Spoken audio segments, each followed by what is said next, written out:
Hey, it's great to be with you again today. I want to ask you a question. Does God ever confuse you? Right? I'm going to let you know, sometimes God confuses me. I don't always understand God's reasoning. I don't understand why sometimes God does things the way he does things. But there's always something to it, right?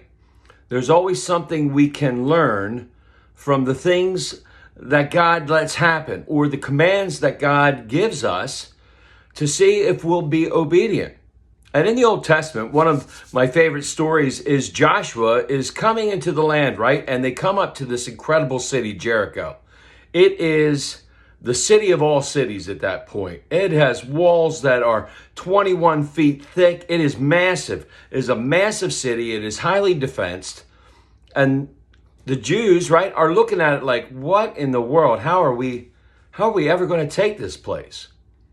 And God says to Joshua, he says, I want you to get all the people, all the warriors, and I want you to put the priests in front of them, and I want you to circle the city once a day for 6 days.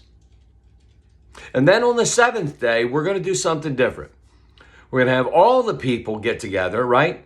And the priests are going to lead the way, and we're going to march around Jericho 7 times on the seventh day.